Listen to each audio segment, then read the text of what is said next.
So I beat Generations the other day, and I thought I'd give everyone kind of like my personal opinion on the game as far as what I thought about it and more. But I'd actually like to talk about, for the most part, what this game is not. I look at all new comments that appear in my inbox, and sometimes the one that even don't appear from the video page itself.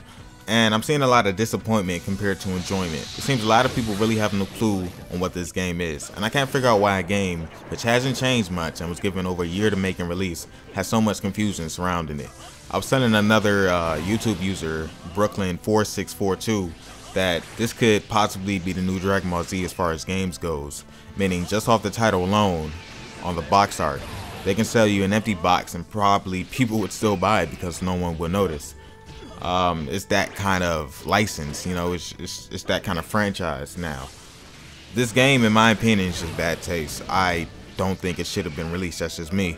A lot of people are going to be upset with this game when it comes out on the 13th of March and other dates for your localized region, I guess. Just look at the comments on these videos I put up.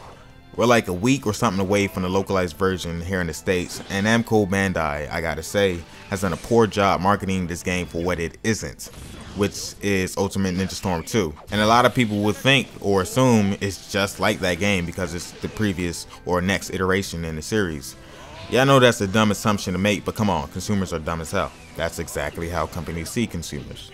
People who just need persuasive reasoning to buy something. So slap the Naruto logo, repeat all the trailers with a few new clips and screenshots for the entire year leading up to release, and bam, instant profit. Look back at all the trailers and the press that came out for this game so far.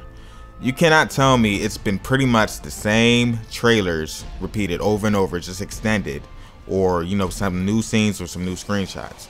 And they know this because in reality there isn't much to talk about with this game compared to, you know, how Ultimate Ninja Storm 2 was coming out. And that's why so many of you all ask the questions you ask, like the cinematic story mode fights. That shouldn't be the case to the fans, who really are the only people who even buy these games.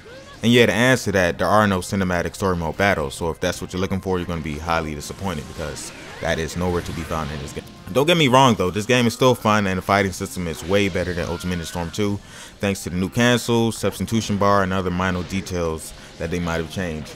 I played Ultimate Ninja Storm 2. If I hadn't, I probably still would not have played this game, just because I'm not really a big multiplayer kind of gamer anymore. I'm more into the story and single experiences. So anyone like me who likes and probably wants this game for the story mode experience will be disappointed because all you have are lame slides and back-to-back battles with anime cutscenes now taking in place for, you know, some of that cinematics that we would have had. There honestly cannot have been much effort placed into this game. I refuse to believe that. Which kind of makes sense, seeing as they were also making Asura's Wrath at the same time, and who knows what other secret project CyberConnect 2 was working on while importing code for this game. As if the fact that there wasn't a number on this title wasn't enough of a hint. The game just feels like a overpriced rehash expansion pack and a patch. Adding some of the Storm 1 characters, some support characters, and patching the fighting system probably could have been easily downloadable content for Ultimate Ninja Storm 2. I don't even think they released any content for Ultimate Ninja Storm 2 to this day. I remember Ubisoft, you know, even though their content sucked, back when they had, you know, Rise of a Ninja and everything, they were releasing characters that you could add on to the game, even for online fights. I thought that was pretty cool, you know.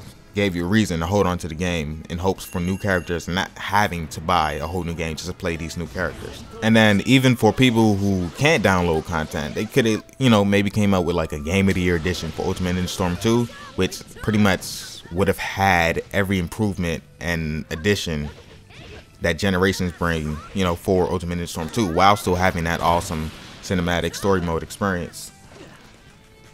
But no, they didn't do that.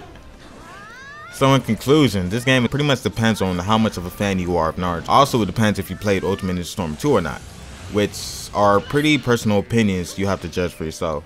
If you like multiplayer and still play Ultimate Ninja Storm 2 to this day, then you probably will enjoy Generations.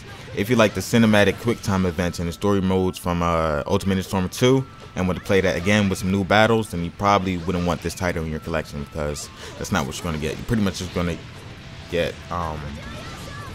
you know, it's hard to explain what this game is. It really is, because it's like, how do you warrant a $60 price tag for something which was basically already released, you know? Sure, they made improvements, added some new stuff, but come on, $60.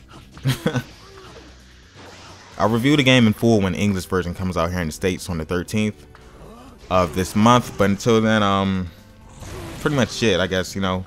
If you have any requests, any battles you would like to see, anything at all, you know, just drop a channel comment on the page and I'll try to make a video for you.